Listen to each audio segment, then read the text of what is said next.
Good evening and welcome to the Nottingham Jewish Community live stream question and answer session with the three Nottingham City Labour MPs. I'm Rabbi Tanya Sachnovich and I'm the Rabbi at Nottingham Liberal Synagogue.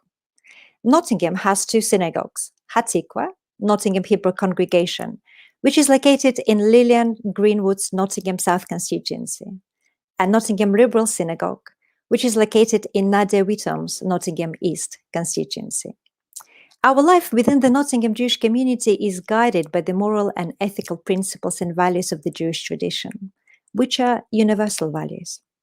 Those values also define our interest in the social life within the city of Nottingham and making sure that we provide assistance and help to vulnerable members of our city as individuals and also as a community. It also means that as individuals and as a community, we take an active interest in politics, both within our city and our country, as the politicians affect social policies and sometimes the direction in which the country or certain policies are going. It is therefore important for us to be able to communicate with our MPs directly as a community as well. We, the Jewish community, have also been shaken by the recent rise and denial of anti-Semitism within the Labour Party. So there is no better way to start building, or for some of us, rebuilding the relationship with our local MPs, who are our representatives in Parliament, than by having an open and direct conversation this evening. Another important part of this evening is an opportunity to ask questions relating to the recent Equality and Human Rights Commission report into anti-Semitism in the Labour Party. Therefore, we are delighted that the three Nottingham City MPs, Lillian Greenwood, Nadia Whittome, and Alex Norris, have made time to attend this evening. Thank you so much to each of you for making time to join us tonight. It is also my pleasure to welcome and to hand over to the Director of Public Affairs, Board of Deputies of British Jews, Phil Rosenberg, who will be chairing this evening's panel. Thank you very much, Phil, for making time to join us tonight. Well, thank you, Rabbi Tanya, for that very kind introduction. And thank you to all of you, wherever you're tuning in from, for joining us this evening. My name is Phil Rosenberg, and I'm Director of Public Affairs at the Board of Deputies of British Jews. As you may know, or may not know, the Board of Deputies of British Jews is the national representative organisation of the UK Jewish community. And we work with our more than 180 affiliate member synagogues and communal organisations to advocate for British Jewry. And we're delighted to work together on this event with two of our absolutely key affiliates, Liberal Judaism and the Liberal Jewish Synagogue in Nottingham. It is an opportunity tonight for the Nottingham Jewish community, as you heard from Rabbi Tanya, to meet the city's MPs and to give our MPs a chance to respond to a range of questions affecting the national and local Jewish community. And as Rabbi Tanya said, all three of the MPs are Labour MPs. And so we would be remiss if we did not raise the challenging relationship between the Jewish community and the Labour Party over recent years.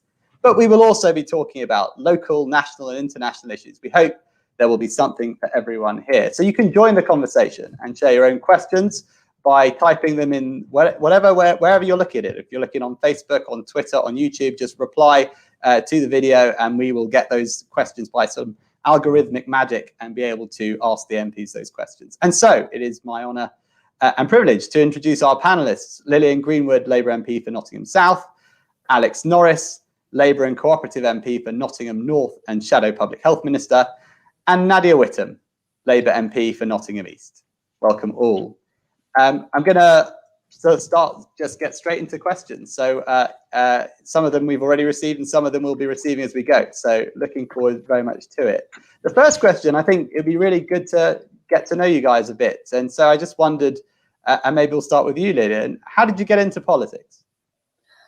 Well, thanks, Phil, and it's absolutely delightful to be here with members of the Jewish community, not just in Nottingham, but I guess further afield as well. I can't really remember a time when I wasn't interested in politics. I remember growing up in Bolton. I think I was about 8 years old when Anne Taylor was elected as our first Labour MP our Labour MP in the area, and I remember being interested even then. But I've been active in the Labour movement for more than 30 years. I spent a long time working for trade unions. Most recently, or before I became an MP, I did 18 years working for the public sector union, Unison. I wanted to see a fairer, more equal society where everyone had an opportunity to thrive, whatever their background or circumstances. So I guess that's what got me interested in politics. I got sick of shouting at the TV and the radio and decided it was time to try and do something about it. Thank you very much. Now shouting across the chamber instead. Alex, over to you. What got you into politics? Thank you, and thanks for having me. And again, yes, great to be here with people from Nottingham, but possibly further afield. And I come from a part of Manchester, South Manchester, with a big Jewish community. So if there's anyone I went to school with in the audience, I would love to know that. So what got me into politics? So I grew up in a low-income family, single-parent family, me, my mum, and my sister. Life was very hard for us, certainly in the early parts of my life. And then my life changed almost overnight when I was 11, and I got a free place to one of the best schools in the country and had an incredible education and lived a life of two halves, one where I was at home in my life experience, and then one at school, seeing a very, very different world. And I went on to go to a great university here in Nottingham. And I thought that basically the best way to kind of make good on the opportunities I've had was to try and spread those on to the next generation, to all those families up and down the country like mine that are battling away and haven't had the chances I've had. So I got to Nottingham, came to university, saw that there were lots and lots of things to get involved in. I got involved in a campaign to save Basford Hall College, which is just down the road from where I live now. We saved the college, and I thought, what else could we do? Then we saved the fire engine. And then I thought, you know what, less placard waving. I want to be perhaps making these decisions and being told I'm wrong. So I stood for the council, served on the Citizens Council for 6 years, and then was elected in 2017. So that's kind of been my journey, but never really gotten away from that principle that, there's lots and lots of families like mine out there that need their politicians to understand them and to do something for them. And that's what I want to do. Thank you, Alex. And Nadia, last but not least, you're the most recent entrant into the Commons of the three. What got you into politics? Thanks very much, Phil. And thank you so much for having all of us here today. It's a real privilege to be able to join members of the Jewish community in Nottingham. And I've seen someone from Watford is watching, and I'm sure many others as well. So I'm really looking forward to the discussion that we'll have. I first got involved in politics when I was 16. It was in 2013 when the bedroom tax was introduced. I live in the Meadows, which is in Lillian's constituency, and that was very badly affected by, at that time, 3 years of austerity. But little did we know at the time it was to go on for a decade. So I joined the Labour Party. I joined my union, the GMB, and I got involved in the fight back against the cuts. And from then, I've been involved in national campaigning, particularly around Brexit and migrants' rights, and also lots of movements locally, like with Deliveroo strikers. And it was a real honour, the honour of my life, to be elected as the MP for Nottingham East in December 2019. I'm also the youngest MP in Parliament. Yes, thank you. Well, that brings me on to, and I hope you haven't used it up. I'm going to ask each of you for a fun fact. So Nadia, how about you? What fun fact would you like to share with the audience? Oh, I felt such relief when you didn't ask the fun fact question. I thought that had gone. I've just canvassed the group chat to see what fun facts they've got about me, and none of them are suitable to say live on air. So I'm going to go for one about my staff, which is a bit of a cheat. But one of my staff members is filming a documentary about guinea pigs, and another has 10 guinea pigs at home. So we have a lot of guinea pig related conversations in the office. Well, we will be the guinea pigs for this outing, I suppose, in a way. Alex, how about you? What fun fact can you share with us? I'm going to stay on the animal theme, and my two dogs, and you can see a picture of them just over my shoulder here. They were the Westminster Dogs of the Year in 2018. So out of all the MPs and all the Lords, they were the best dogs on the ticket. And they like to say that they've now been the Dogs of the Year now for 3 years, because it was cancelled in 2019 because of Brexit and 2020 because of COVID, and that run may continue a little bit longer yet.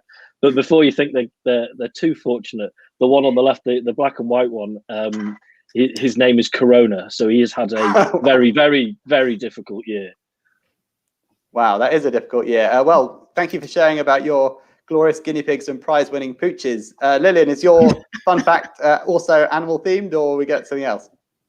No, I obviously, in a mad panic about being asked a fun fact, I went to my get to people, which is my 3 daughters, and the suggestions were that my favourite item of clothing is my wetsuit because I love bodyboarding, or that I'm a transport geek and I have had a go at driving a train, a tram, a double-decker bus, a fire engine, and a refuse lorry. Will that do you?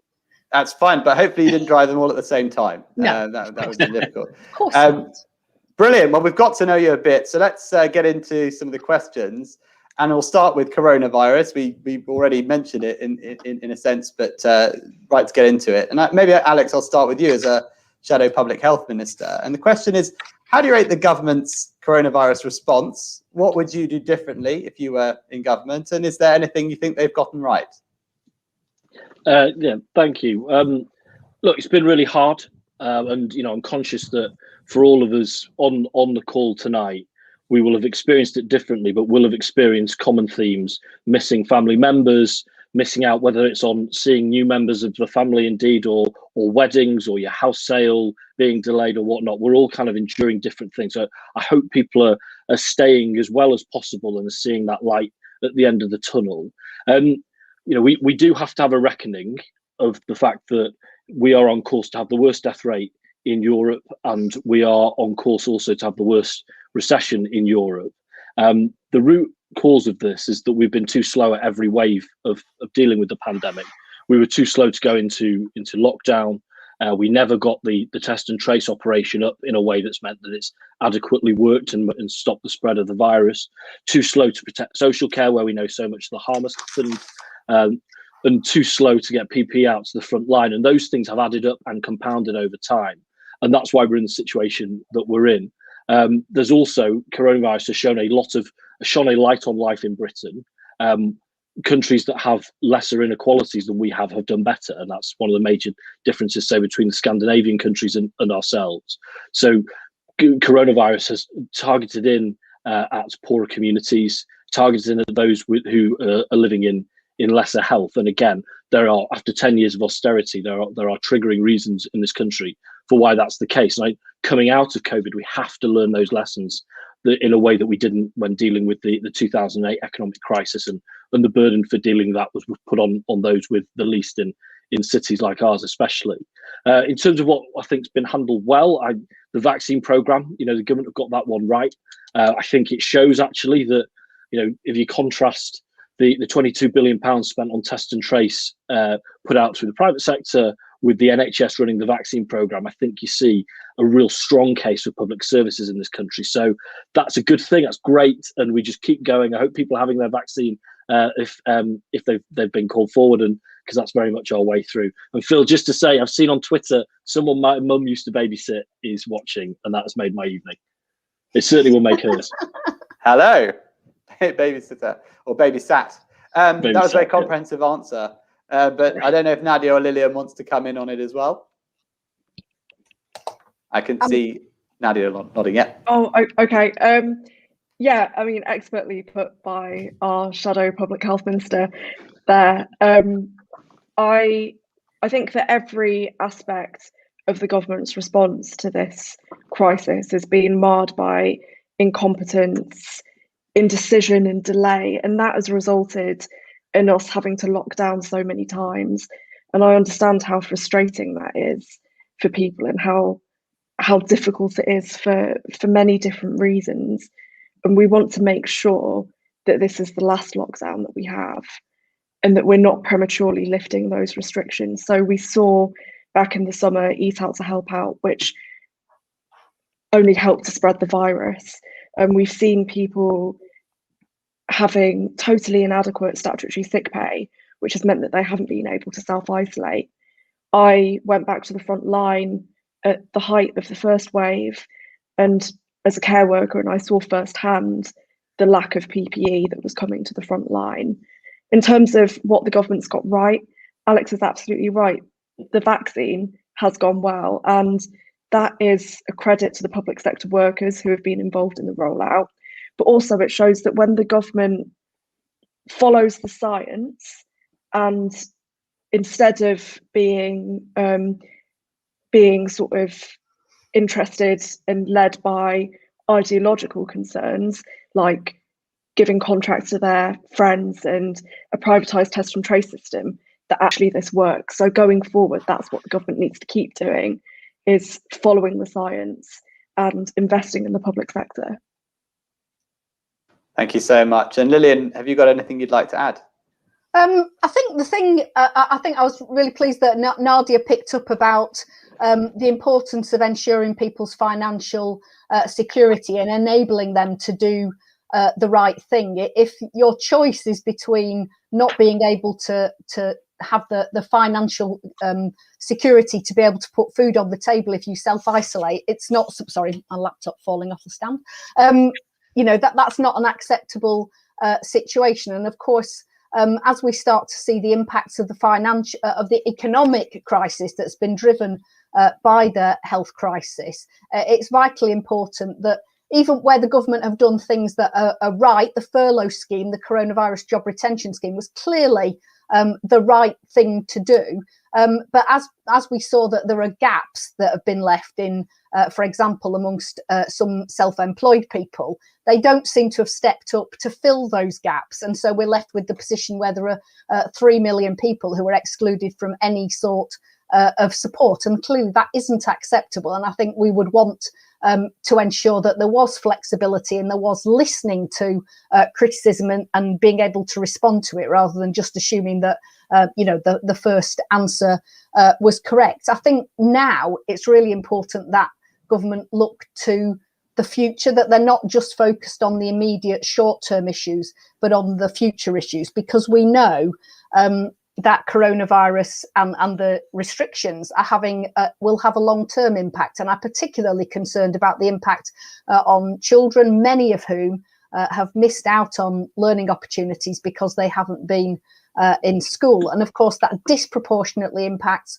on young people from more deprived backgrounds, because they're less likely to have you know, access to IT, so that they've been able to have you know, the support learning from home, or perhaps their home environment. Parents under a lot of pressure aren't able to provide that support. A lot of pressures on people's mental health, whether that's young people, students, people who are suffering from older people who are suffering from loneliness, the very healthcare workers who are doing such an amazing job of caring for everyone. It's putting a lot of pressure on them, and we need to be planning now for how we're going to build that recovery that starts to ensure that that we don't feel those long-term impacts, or we minimise the impact of them.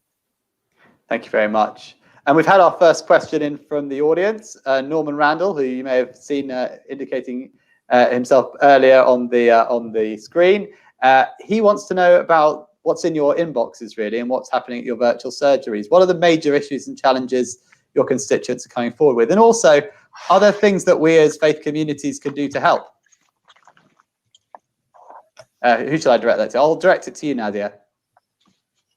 That's a really good question. And hello, Norman. I can't see you, but it's great that you're here, and I'm looking forward to seeing you after the pandemic. I've been holding weekly surgeries during coronavirus, and of course those have been virtual, over the phone or on Zoom. The bulk of the issues that we receive tend to be welfare related, related to people's not receiving universal credit on time, or it not being enough to cover expenses. Receiving a lot of problems about children who aren't able to access a laptop or broadband or internet during coronavirus. I represent an area of Nottingham that has a pretty high migrant population, So we regularly get cases about the Home Office and just the sheer cruelty of the Home Office threatening to deport people in really difficult circumstances. A particular issue that has arisen recently has been people who have no recourse to public funds, but have never needed to claim benefits and have now lost their businesses as a result of coronavirus and are left with absolutely nothing. In terms of what can be done to help, this is something that I don't think we give enough thought to, and perhaps Lillian and Alex will have some ideas about this. But I've been really privileged to work with different faith groups in Nottingham, particularly Salam Shalom Kitchen, which I know lots of people on this call are involved in.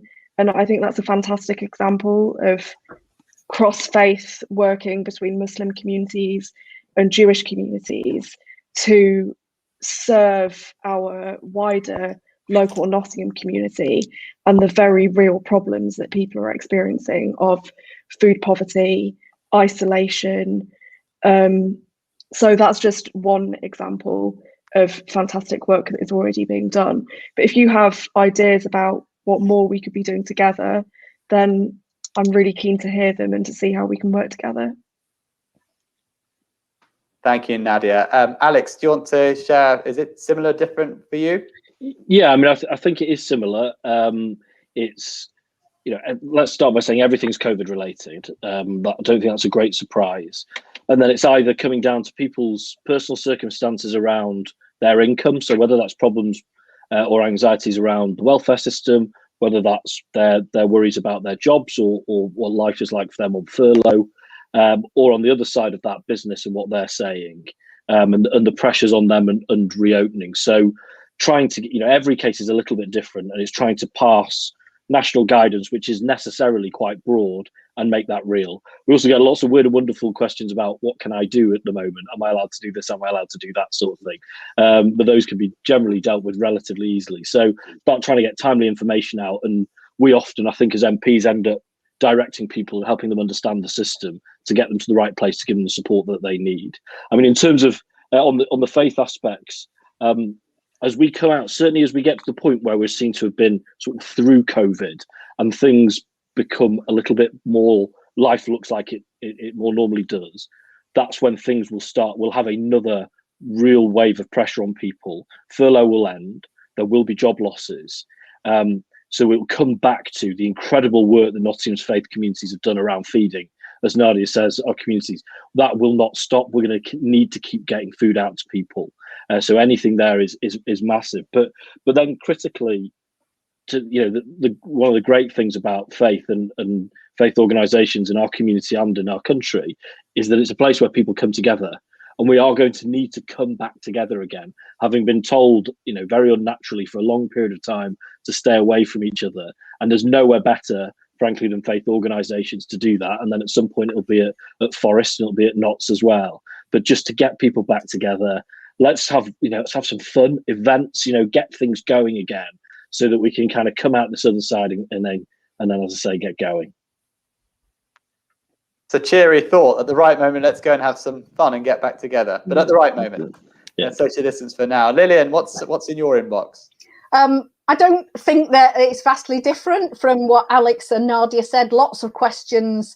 Actually, lots of questions about vaccination at the moment. When am I going to get my vaccine? Which of these groups do I fit into? How do I book my appointment? And a little bit of people who are anxious about, does it matter which of the vaccines I get, Pfizer or AstraZeneca? What about I've got an allergy, or a little bit of anxiety? And I think, faith communities, well, all of us actually have an enormously important role in providing people is helping each other. So the easiest way to book a vaccine in Nottingham is using the online booking system. Not everybody has a smartphone or a computer, so helping that neighbour down the road to navigate the system, we can all play a part in that. We can all provide that encouragement and assurance to to take up the vaccine when you get the invitation. I think, faith communities have already stepped up and done fantastic work around that, and they continue to do it. But I think, as Alex said, it is the support that faith communities provide. It's the practical support and the fantastic involvement that they have in feeding each in the community, for example. But it's also that personal support for people who are lonely or on their own. Is often the faith community is the thing that they really rely on to bring them together, and that's why they're missing so much the opportunity to meet in real life. Although I'm sure everyone's meeting for online services. And the other group that I haven't mentioned, I don't think, but I hear a lot from, of course, is our student population. So I've got one of the Nottingham Trent University campuses in my constituency and two of the University of Nottingham campuses. And I think students are obviously had a really difficult time, both from the point of view of some of them are here but feeling very cut off. If they're in their early time at university, it certainly isn't the experience that they expected to have. Obviously lots of financial pressures, lots of students want to work through their studies to supplement their income, and the places that they probably work, like shops and bars and restaurants, are all closed. So quite a lot of concerns from that student community. And of course I know we have an enormous Jewish student community, particularly at the University of Nottingham, and fantastic Jewish society who support them, but I think they're a group who perhaps in some ways have been unfairly stigmatized as well, because of some high profile incidents at student accommodation and with student parties. But a lot of students very, very anxious and worried about their futures. It's certainly a very hard time to be a student. Well, listen, I'm speaking to the audience now. You heard what fulsome answers we had there to Norman's question. So if you would like the opportunity to have such full responses to your own questions, please do type your questions towards the chat on whatever social media platform you're watching this on. As I mentioned earlier, and as Rabbi Tanya mentioned, we'd be remiss if we didn't talk about one of the biggest challenges that we've had in terms of the relationship between the Labour Party and the Jewish community over the last few years over anti-Semitism. And you may or may not know that on Friday is the 3-month anniversary, if anniversary is the right word, 3 months since Jeremy Corbyn had the whip suspended, largely mostly for comments that he made on the release of the Equality and Human Rights Commission report, where he seemed to dismiss or downplay it. As such, the question that we've had in from Jeff Cohen is very timely. And regarding Friday, he asked, do you think that Jeremy Corbyn should be readmitted to the Parliamentary Labour Party? And I'll start with you, Lillian. Well, look, the EHRC report, obviously it wasn't unexpected what it said in it, but it was still shocking, and it was incredibly difficult to read. I joined a party that has at its core wanting to to value everyone, to work together, to be anti-racist, and to read that our party had been unlawfully anti-Semitic, criticised by the Equality and Human Rights Commission that we as a Labour government established, was honestly absolutely sickening. And a commitment was made, and quite rightly, by Keir and Angela, that they were going to make rooting out anti-Semitism their number one priority, and they were going to, their actions were going to match their words. And anyone, it doesn't matter whether you're the former leader of the Labour Party or a Labour member, if you try to say that the EHRC were wrong, that this issue was whipped up for political reasons, rather than actually focusing on the evidence the EHRC found, well, I'm afraid that's unacceptable. And the party was, of course, is right to act in line with its words, because we know that we've lost the trust and confidence of many people in the Jewish community, and I think that's appalling. And we have to be serious about implementing the EHRC's recommendations and rebuilding that trust if we're going to move forward. And that's what I'm committed to doing. And it's part of why I so much welcome the opportunity to be here this evening. Well, thank you. I sort of take that as a no to being readmitted in a slightly long-winded way. Alex, sorry, well, that's a decision for the leader of the Labour Party and the chief whip. But I think they've made very clear that we need to take action, and I support them in taking action to make it clear that anti-Semitism has no place in our party. Thank you, Lillian. Alex, what's your view on this? Thanks. So, I mean, similarly, to start by saying that the report was a source of shame. It was a source of shame even for there to be an inquiry opened into it. The report was incredibly hard to read, but we are what that report says, and we have to start from that point. And to have Jeremy, and having had the situation he'd been in, having been the leader of the party, to not fully accept those recommendations is not acceptable, and we can't have anyone in the Parliamentary Labour Party who doesn't. It's, for me, it's as simple as that. Those of us who are in the Parliamentary Party now have to show leadership. We have to accept, our collective blame and shame for what's gone by, and to change it if we're going to rebuild trust, as Rabbi Tanya said at the outset. It's particularly sad, Phil, because we've got a strong, throughout our 121-year history, tradition of Jewish people being active and prominent members of the Labour Party. Rabbi Tanya talked about universal values of Judaism. Well, across the Abrahamic faiths, I think those values are the values of the Labour Party: inclusion, tolerance, community, bringing people together. And we failed very badly. Those people, and trust have been broken. And all I can ask, and we can only ask without expectation, frankly, is that those who are watching today will judge us now on the actions that we take. And the process is a strict and legal one. We've accepted all the recommendations. We've got an action plan in place to tackle them. And I hope that there'll be a recognition that under Kieran Ange, we are under new management, and that we'll be judged on how we do. So that's what I hope. And similarly, from a co-op party point of view, because I stand as a joint candidate, we as a co-op party, because of our special relationship with the Labour Party, are adopting the recommendations in the same way. We haven't had the same levels of problems, being honest. However, to make sure that it doesn't spread to us, we will be doing the same things. Thank you, Alex. Nadia, when the decision came out, you said you felt it was unjust and lacking due process. And obviously, we've had 3 months elapsed, and you may remember that the letter from the Chief Whip had various stipulations and conditions, a full and frank apology, the deletion or amendation of the offending post on Facebook, none of which has happened. And I just wonder whether you still feel that the decision was unjust and lacking due process. Thanks, Phil. I also said at the time, as soon as I'd finished reading the report in full, that this was a shameful day for the Labour Party, and that the findings of that report need to be accepted in full and implemented in full, absolutely without delay. And I'm pleased that the leader of the Labour Party and our deputy leader has committed to doing that.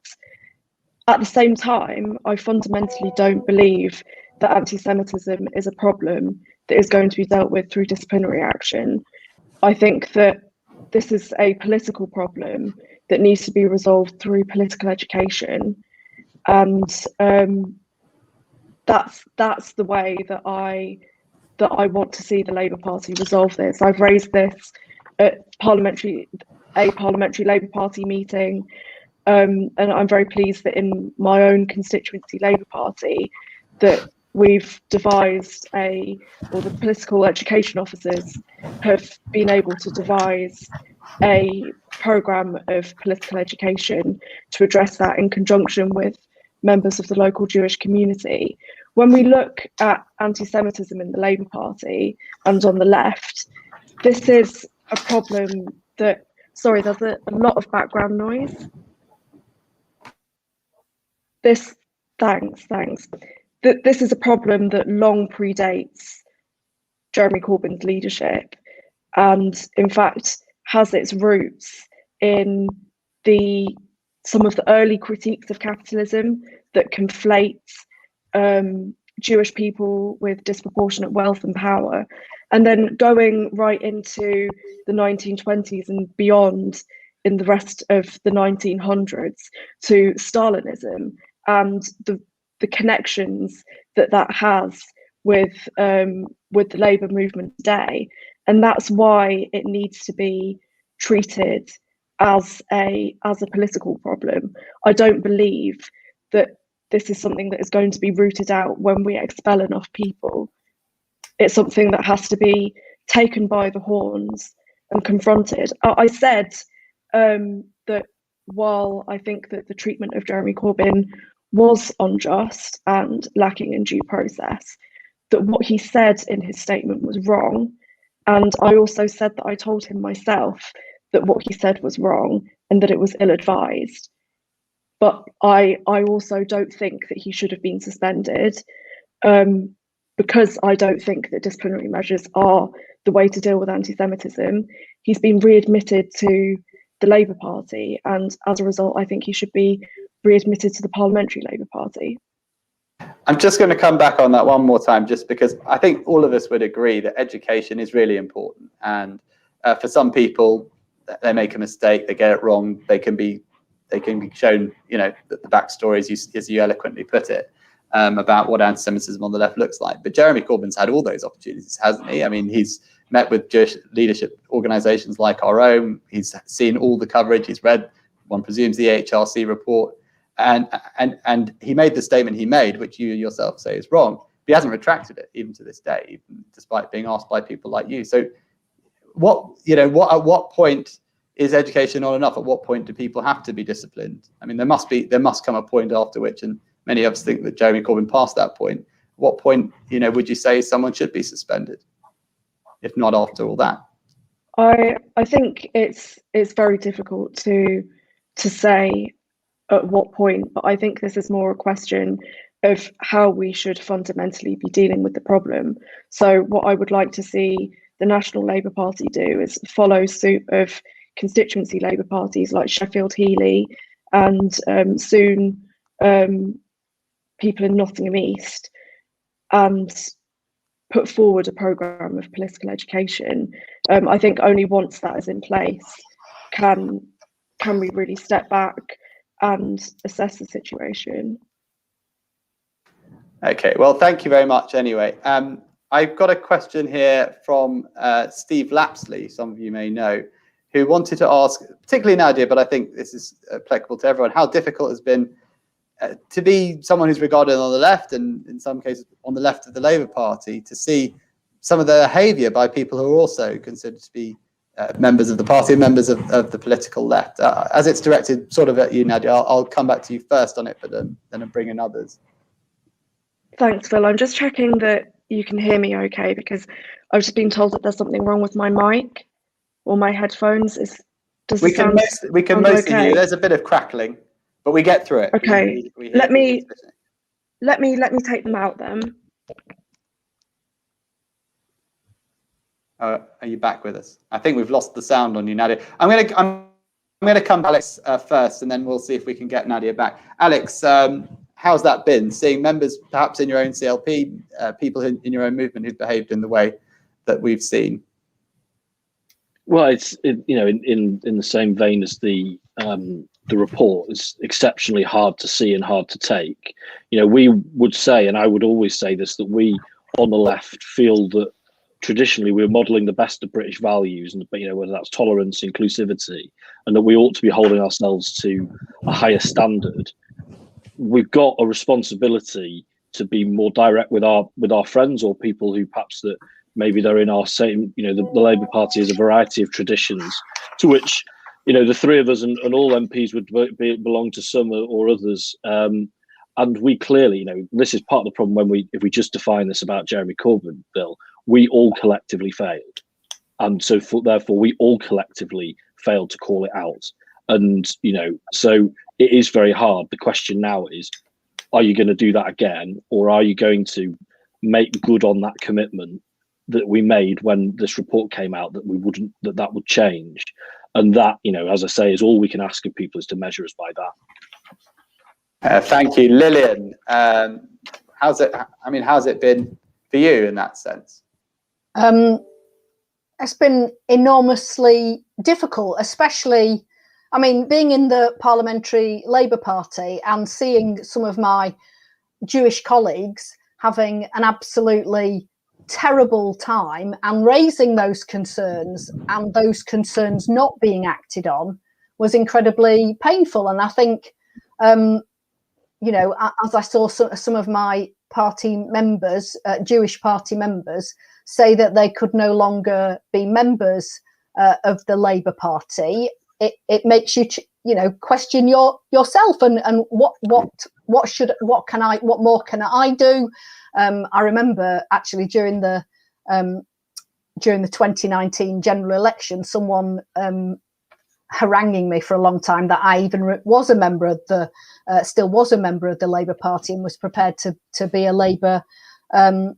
And I think, all of us who felt like we were trying to do things to challenge what was going on, but it was incredibly painful. And so whilst the EHRC report was, as Alex has said, it's a real stain on the Labour Party. It's absolutely shameful, but it does allow us to now move on and take those concrete steps that have been set out with a timetable and action, and to try to rebuild the relationship with the Jewish community. And it is going to be hard work, and it will take time to try and rebuild that trust, but it's absolutely essential that we're committed to that. And and it will and if when we see those people who left feel able to rejoin, then we will know that we have achieved it. But I don't underestimate the job that we've got to do to regain that trust. Thank you, Lillian. Nadia, have we got you back? Yeah, I hope so. Okay. Can you hear me okay? Yes, perfectly well. It's been extraordinarily difficult, and Steve and I are comrades in the same constituency, Labour Party, and seeing denial of anti-Semitism take place, and the fact that there are Jewish members in my constituency who don't feel comfortable coming to Labour Party meetings because of the state of the party, should very clearly reorientate us towards the most pressing issue here, which is implementing the results of the EHRC, the recommendations of the EHRC report, and actually seeing that not as a ceiling to reach, but as a base level that we should be exceeding very quickly.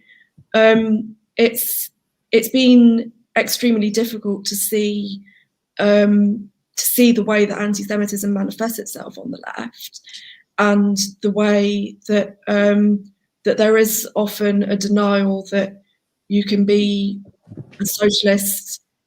There's a denial that you can be both a socialist and be anti-Semitic, as a contradiction in terms, when in fact there is an intertwined history that we have to address and confront. And that's why, from the moment before I was even selected to be the Labour candidate for Nottingham East, I've been working with our local Jewish communities to hear from them and to be actively held accountable by them as well, but to see how we can work together to root out anti-Semitism from the Labour Party.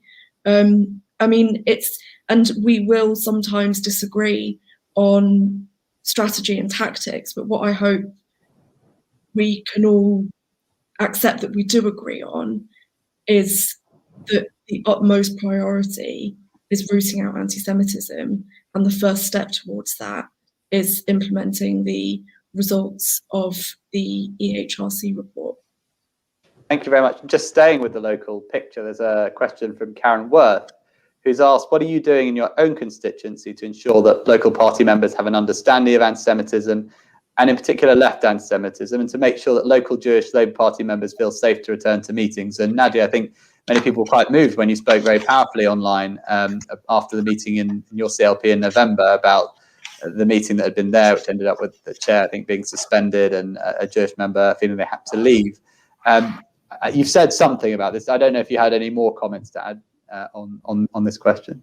I've been working closely with the political education officers in Nottingham East, who are both excellent and have a good understanding and certainly a commitment, though non-Jewish members, I think, all understand that we have more to learn to anti-Semitism and how it manifests itself on the left. So I've been working with them before the publishing of the HRC report, because we knew before then that anti-Semitism was a problem in the Labour Party, on a programme of political education that really gets to grips with the roots that anti-Semitism has on the left. And I would recommend to anyone watching that they have a look at the work of Randall, who's a member of Nottingham Liberal Synagogue, on exactly that, and right from the issue that Marcus Badel identified as it being the socialism of fools, through to the rise of anti-Semitism in Stalinist Russia and the influences that it still has within the Labour Party.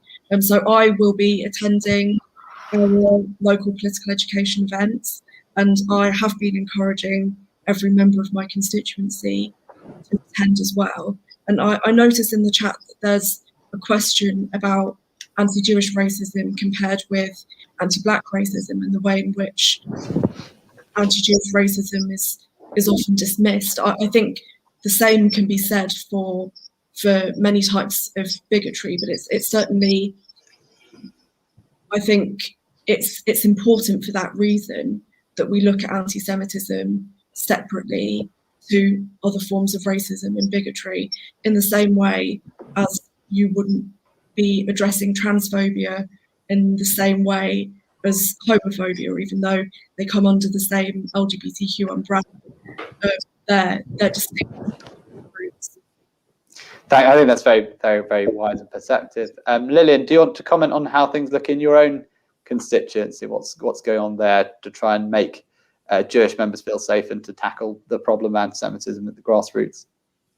Well, I think, you know, we started on with holding an education session quite a long time ago now. It's a number of years ago, when issues around anti-Semitism in the Labour Party first surfaced. And at the time, the Jewish Labour movement were offering anti-Semitic training specifically for constituency Labour parties in recognising recognising the forms that anti-Semitism takes, particularly in the modern era and particularly on the left. And so we ran a session and promoted that within our constituency Labour Party. Obviously, in recent years, that programme has been withdrawn. And I think what we're now waiting for is the party to re-establish a programme of political education, and look forward to being able to offer that within our constituency Labour Party. That, and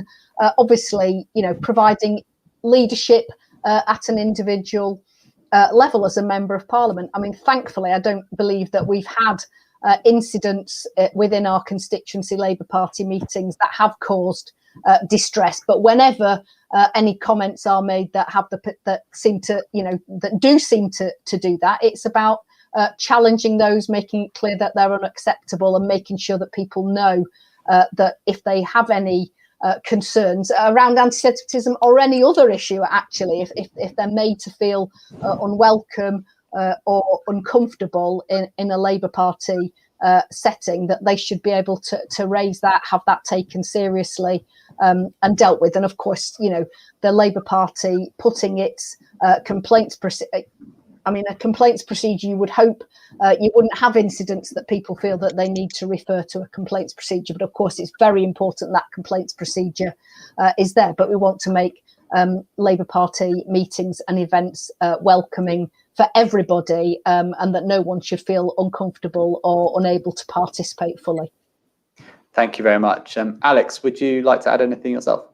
Yeah, just very briefly to say, similarly, we have had that session in the past, but we haven't since the report, and we're very much waiting on the parties one for that, because I think it's important for that to be a constant thing, because this is clearly a weakness on the left. But culturally, as an officer team, we're just trying to change how we are, and to be, I have to say, most of the issues as it relates to me having to refer my members in to the disciplinary process relate to outside of meetings more than in meetings. It's the emails they send to me that tend to be more actionable, but being a lot firmer in meetings. We were always very clear on things that were obviously textbook tropes to challenge them. But I think sometimes, generally when talking about foreign policy, things that started to get very adjacent to tropes, we perhaps were too willing to see the best inside. Oh, that wouldn't have been quite what that was meant. Now we're not having any doubts about that, and we're being very firm very quickly about that. But that is a forever process. That's a never finished process. And that's the sort of culture change we have to have. Thank you. That's that zero tolerance approach that Keir Starmer has spoken about very much there. Thank you for that, and very good questions by Jeff, Steve and Karen. And again, if you want to have your questions put to the members of Parliament, please do put them in the chat in the various social media platforms on which this is. I can see Andrea's enjoying the conversation, so we are pleasing some people. But yes, please do continue to send in your questions. We're going to stay on anti-Semitism, but move away from direct questions about the Labour Party. And obviously, as we've mentioned before, a significant amount of the Jewish population in Nottingham is a student population. And so we've had a question in about the International Holocaust Remembrance Alliance definition of anti-Semitism. And what the question is, do you think that universities should be expected to adopt the IRA definition of anti-Semitism? Lillian, you mentioned you had much of Nottingham University and a large part of Nottingham Trent University as well. Would you like to start? Thanks, Phil. Well, there's a simple answer to your question, which is yes. I do think that we want the IRA definition to be used. I recently met with the Union of Jewish Students, and they shared with me the report, I think that was by CST, into the issues around anti-Semitism and hate crime on university campuses. And I wrote to the Vice-Chancellor at the University of Nottingham and had an incredibly positive response. They have adopted the IRA definition and are working very closely, and have worked very closely with the Jewish Society at the university to ensure that there is that there's that recognition, there's that understanding, and there's the working together to ensure that our university campuses are a safe place for Jewish students. And as you'll know, the University of Nottingham has a really large cohort of Jewish students, and partly that reflects that people feel it's a good place to come and study. It's a good place to feel safe. Really delighted to work with them over a long period. So long may that continue, and hopefully other universities will learn from good practice and what's best, because we want our students to feel Jewish students to feel comfortable and safe on campus, as we want all students of all faiths to feel comfortable and unsafe, and for there to be good, good opportunities for interfaith work and sharing of ideas in a safe and collaborative and supportive way. Thank you, Lillian. Nadia, where are you on the IHRA definition? Should universities adopt it? I'm very glad that the Labour Party adopted the IHRA definition of anti-Semitism, and I think that other institutions, including universities, should do the same, particularly at a time that anti-Semitism and anti-Semitic hate crimes are on the rise, particularly across Europe, and with the rise of leaders like Viktor Orban in Hungary, who is openly anti-Semitic. I think it's very important that institutions are safe and welcoming places for Jewish students. Thank you very much. And Alex, is your view the same on this? Yeah, very, very much so. I think any organisation that is either public sector, or in this case, kind of public sector related or gets public funding, there should be a clear expectation. I think that need is even more profound when you physically house people, because you have a really exceptional burden of care at that point to their needs. So yes, absolutely, and believe that should be the case on campuses up and down the country. Thank you so much. And I think Jewish students in Nottingham and further afield will be really pleased and heartened to hear the unanimity of views on that and that question. Sort of moving on to the online sphere, and obviously a lot of abuse happens online, and I know MPs really get the sharp end of it. What influence do you think the extreme right, in particular QAnon, whose anti-Semitism, their kind of anti-Semitic, Satan-worshipping, cannibal, child sex trafficking thing, do you get a sense that the extreme right and those kind of conspiracy theorist views are felt in your constituencies, or is that something that happens elsewhere? And maybe Alex, I'll come back to you first. Yeah, I mean, it's clear that these things are on the rise in Britain. I mean, we have a habit generally, we're on these sort of social trends, we're never far behind America on these sorts of things. However, you know, I think it's more a basic point that, you know, these are on the rise globally. What do they exploit? They exploit vulnerability, whether that's an age, whether that's because of the nature of people's lives. They exploit using the internet. They exploit when people are at home for long periods of time. So we've got all of those trigger factors at the moment. You know, the COVID vaccine, we know there's so much misinformation out there. And I would say, if there is anyone on the call who is vaccine hesitant, ask that question. It's perfectly legitimate to have, you know, hesitancy around your healthcare. Ask the question of whether it's your political leaders, whether it's your faith leaders, whether it's those who deal with your healthcare. Because otherwise it's created this big, you know, it's not particularly big, but this kind of festering anti-vax sentiment that sits there and preys on this, and it grows into these conspiracy theory narratives. Have I seen more of it from constituents? Yes, a little bit more over the last year or so. And then, you know, obviously that is then the kind of the tip of the wedge into far right terror. I mean, the best place to read about this, I think, is the work being done by Hope Not Hate in this country. That gives us a very rich picture of where we are. And so it's really important. And for Western democracies now that have spent 25 years talking about terror through the prism of Islamist terror, to understand the importance and the growing danger of far right terror in its appropriate proportions too. That's a really significant challenge for America, but is also, I think, the same for us too. Thank you, Alex. Lillian, have you come across this at all?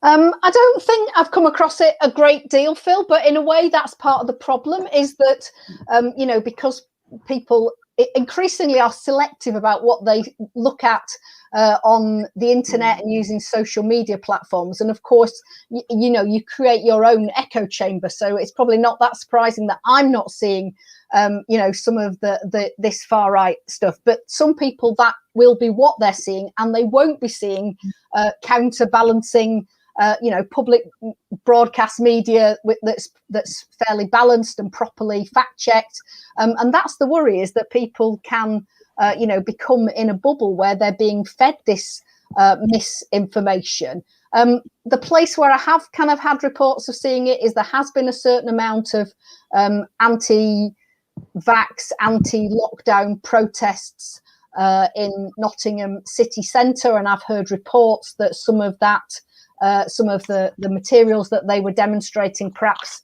indicated that it also contained anti-Semitic elements. And of course, all of us will have seen some of the images circulating of some of those materials that were circulating in London, which seemed to seek to draw some distinction between, you know, this anti-vax movement, and making comparisons between lockdown and the Holocaust, which is absolutely abhorrent. And glad to see that, you know, the police have been taking up those issues. But I think even if we haven't seen it, we need to be on our guard. We need to be aware of it, and of course we need to listen to other organisations like Hope Not Hate, like CST, who are monitoring this, and we should take it very seriously and work out how we counter that. And also we've got, of course, you know, the potential for legislation around online harms and how we ensure that is effective in countering some of these dangerous movements. Yeah, I'll come back to that. And I think it was Piers Corbyn who is alleged to be behind one of those flyers in particular. Nadia, you mentioned earlier Viktor Orban, and I've had the dubious honour of being shouted at by Viktor Orban's envoy for having the temerity to raise these issues. So the populist right is a matter of concern. But have you heard much from QAnon or the extreme right and populist right in the work that you do and what you see online in your constituency? This is something that I'm very concerned about, Phil. I'm one of the parliamentary vice chairs of Hope Not Hate, and I think I was actually the first member of parliament who's used my parliamentary privilege to talk about QAnon in the chamber and attack their anti-Semitic conspiracy theories. I think it's exactly as Alex said. These are things that prey on vulnerability and on people's real pain, but direct the cause of that pain to something that just is not the cause. And I think it's disgraceful that politicians like Nigel Farage have seen this as an opportunity for themselves to become relevant again, and in doing so are really exploiting people who are suffering during COVID. In terms of in the constituency, I have seen an increase in conspiratorial sort of thinking. Past my own street, there were some anti-lockdown protesters, and I know that many of those, having seen them or heard about them gathering in Nottingham, have anti-Semitic placards. So I think that's something that local authorities need to take action on, but also there needs to be a far wider conversation about that gets to the roots of the issue. Thank you very much, Nadia, and thank you to Ayari Tudor-Jones who shared that question with us. Just staying with online hate, and I think Lillian mentioned this, the online harms bill is due to come before us soon. The government is talking about it's long awaited. You may know the Board of Deputies is calling for a few particular measures. First of all, the adoption of the IHRA definition of anti-Semitism we mentioned earlier by Ofcom and thereby by social media companies, but also for content moderation teams to be located in the UK, a minimum number as per the number of users of the social media companies, so that we know that the people making the decisions about content are people who understand the linguistic, political, cultural context of the UK, rather than people who may be trying very hard but just don't have that background knowledge. As well as, and to their credit, the government has said that they'll do this, bringing large fines for non-compliance. Now, is this package of measures something you would support? Nadia, I'll come back to you as you were speaking. So, I'm afraid I haven't seen the amendments that the Board of Deputies has proposed, but they all sound very sensible. I think that social media platforms need to do far more and take their responsibility and duty seriously to crack down on hate online, because that doesn't just stay online, it has very real consequences. So those sound like very sensible amendments or proposals. Thank you very much. Alex, how about you? Yeah, I'm in the same boat. I haven't quite got the full awareness of them, but they sound, as I say, pretty similar to, as Nadia says, to my thinking. I mean, first of all, the online harms bill, to say it's been anticipated, Phil. I mean, it's been waiting for years and years and years. This is really, really important. This is, laws, life outstrips laws. Of course it does. And our legislative framework just isn't set up, frankly, for the internet, never mind for social media. So we have to catch up there. I mean, there has to be greater accountability. I think content moderation is would be the place I would say, and again, UK based, I would support that fully.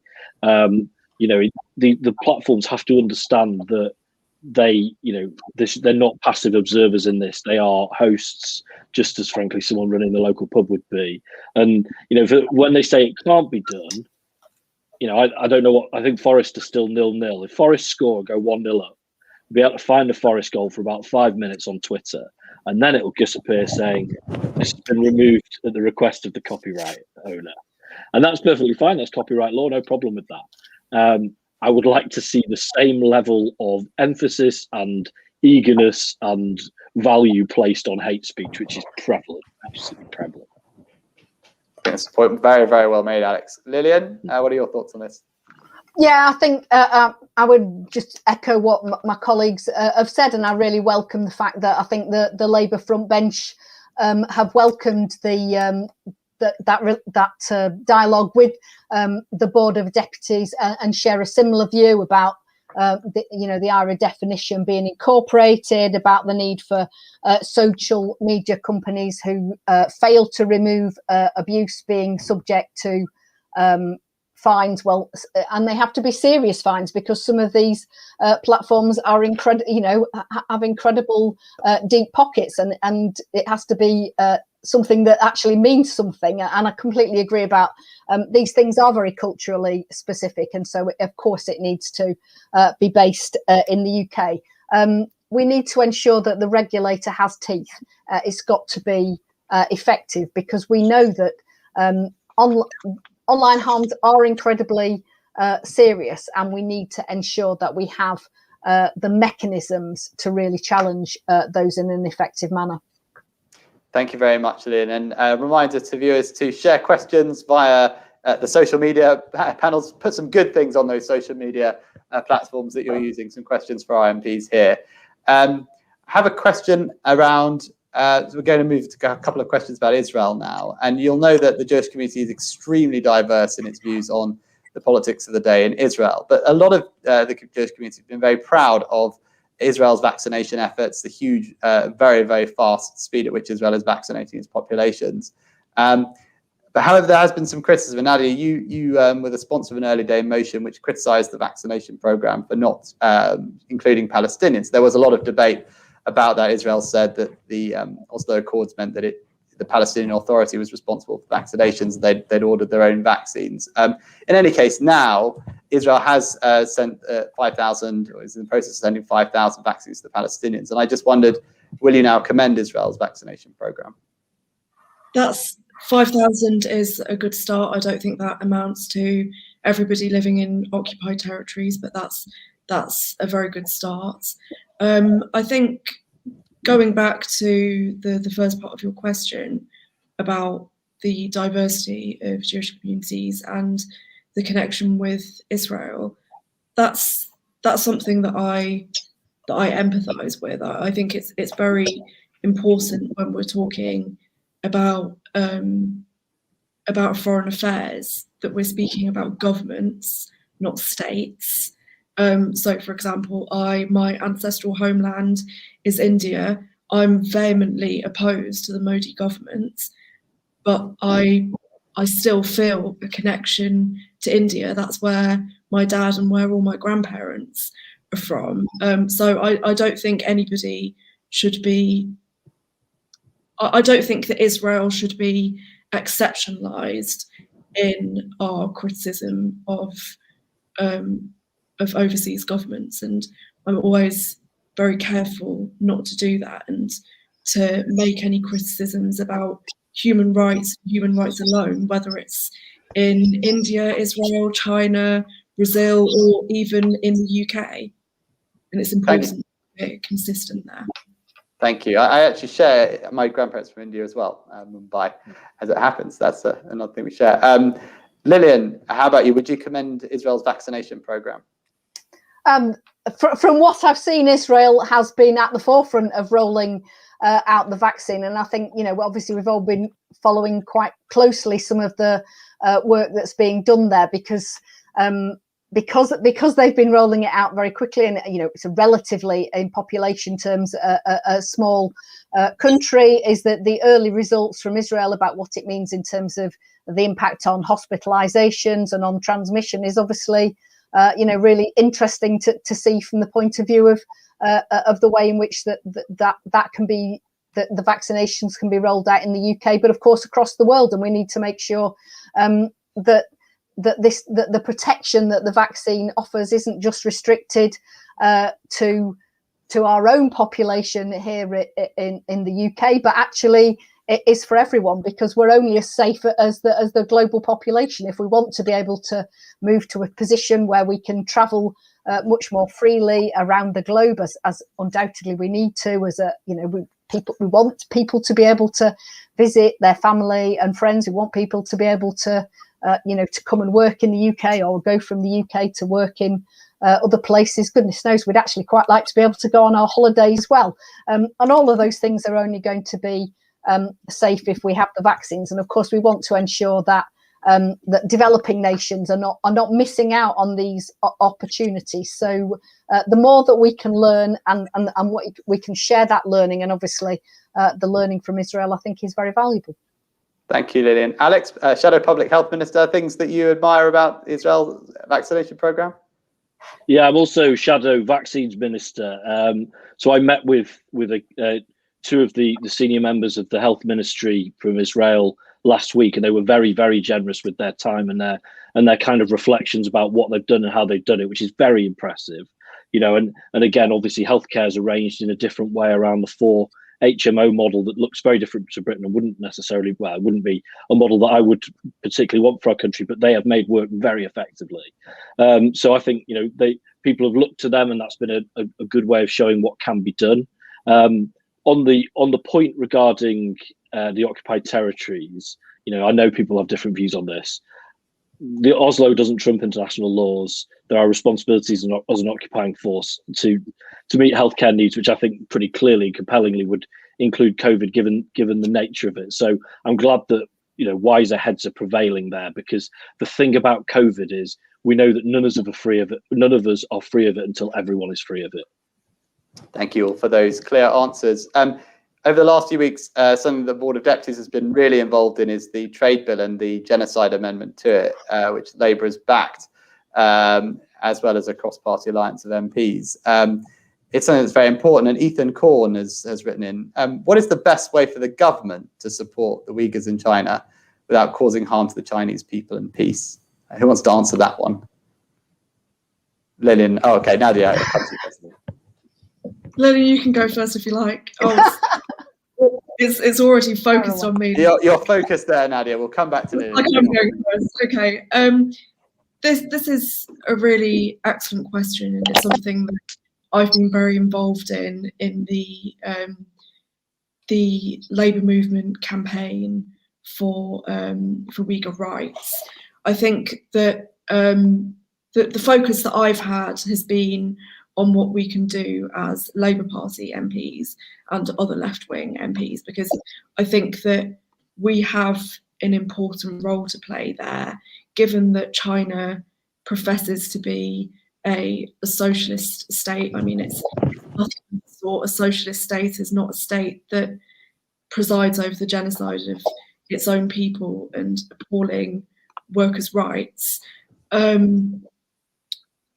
I think it's very important that we stand against the human rights abuses that have been perpetrated against the Uyghur people, including pervasive surveillance, religious, cultural and political repression, mass arbitrary detention, torture, coerced labour, even forced contraception and sterilisation.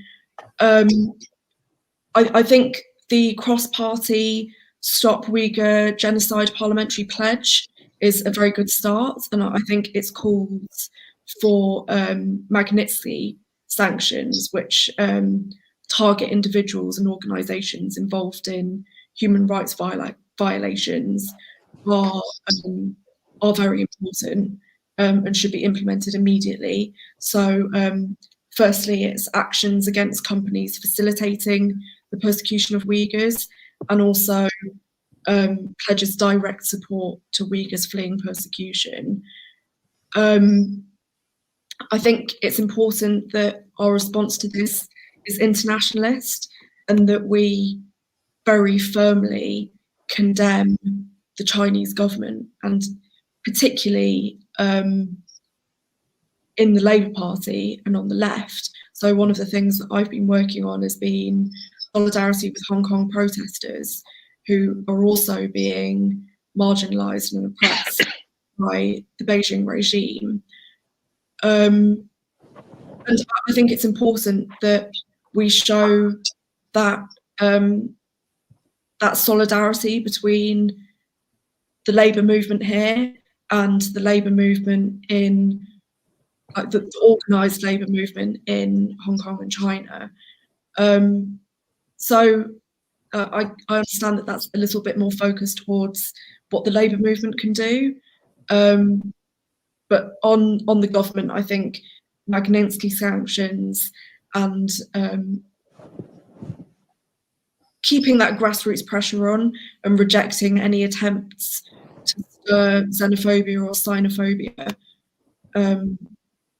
or to put up walls through a trade war that would just punish the Chinese people for the actions of their government. Thank you, Nadia. Lillian, sorry to cut you off earlier. Lillian, do you have anything to add to that? No, I mean, I think that I was really impressed with the work that the Board of Deputies did, particularly focusing on the plight of the Uyghurs in the light of the Holocaust Memorial Day. And of course, you know, all of us kind of take that time when it is the Holocaust Memorial Day to say never again, but that has to mean something when we say that, because we, of course, the Holocaust was not the last genocide. We've seen subsequent genocides like in the Balkans and in Rwanda, and the international community has not acted and has not prevented those, and we need to redouble our efforts to say that when we say never again, we actually mean it. And the scenes and the things that we're hearing happening to the Uyghurs in Xinjiang, they are shocking, frankly, and they do, you know, we've seen those pictures of people in something that could only that certainly give the appearance of being camps, of people being loaded onto trains, of stories of women being sterilized and men of having their beards trimmed. And I can only imagine, for all of us, I think, who know the history of the Holocaust, those are absolutely chilling. And it is saying, well, what can we as we should be global leaders in leading the fight against genocide, for calling it out, what we're seeing, and for using every pressure that we can to bring the Chinese government to recognise what's happening and to put pressure on them to end that behaviour, because it's unacceptable. Thank you so much, Ian. Unfortunately, we're almost at time, but Alex, I'll give you the last word on this question. I mean, I'd start by saying, Phil, that foreign policy and opposition is rubbish. Like I like Nadia, like Lillian, you know, our values don't stop at our state, and the things we want for our neighbours and the things we want for our community, we want around the world, whether that's the freedoms that democracy brings, whether that's prosperity more generally through global trade. And it's really frustrating to see when those are stymied through the actions of regimes, and to be able to do little about it other than sign the letters which we sign or pressure the foreign secretary, which we do. So on this particular one, you know, we've got to keep the pressure on Dominic Raab. There are an emerging set of issues regarding China that we will have to face up to. And actually, I think Raab is doing much, much better on China than he's doing on Russia. So we have to continue that parliamentary pressure. But we do have, as Nadia says, we've got one tool in our armory that we absolutely should be using. And that is the Magnitsky sanctions. And I was on the Parliamentary Bill Committee that brought that through a couple of years ago.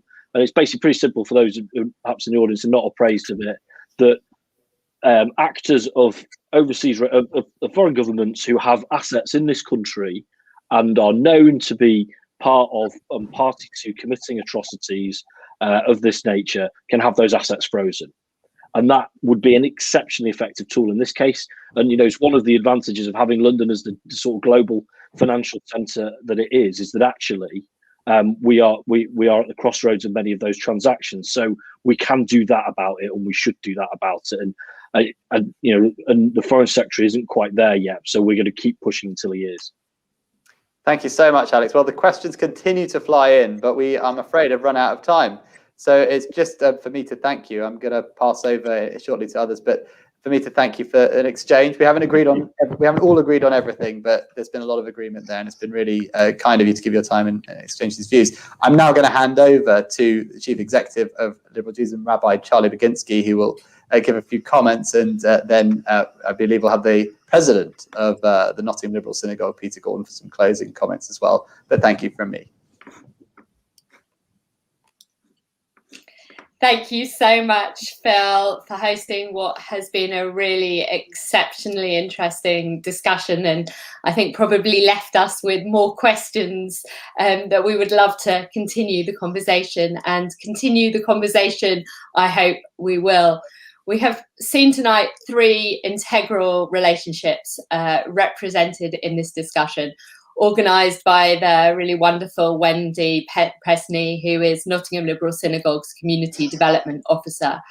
Yes, a big applause, thank you. As Liberal Judaism, we really value our partnerships. We know how essential they are, but that also it's our role to ask questions to power, to ourselves, to Labour, and even to the Board of Deputies. We all have a role in ensuring that we are accountable to society and to our membership. And so it was fantastic tonight to see so many questions asked. For Jews, questions are central. But tonight, I think we have seen a thread that not only are questions important, including, as mentioned tonight, what can we do? How can we help? How can we engage? But that our answers are also important.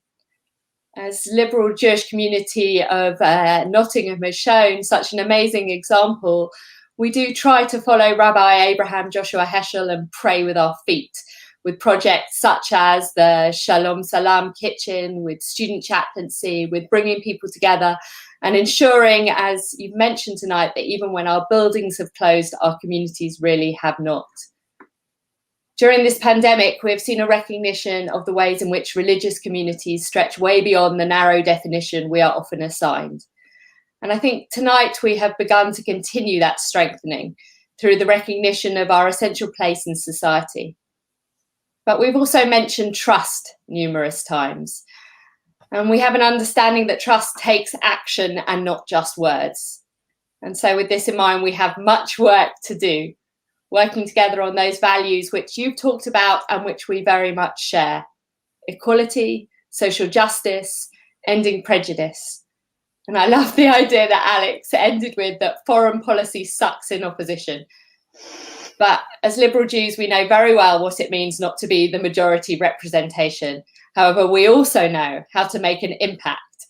And so hopefully working together, continuing the conversation, asking questions, and also finding answers will take tonight's event and move forward into making a more just place for everybody. So thank you for the Board of Deputies, for all of you for being with us. And I want to hand over to Nottingham's fantastic President, Peter. Thank you very much.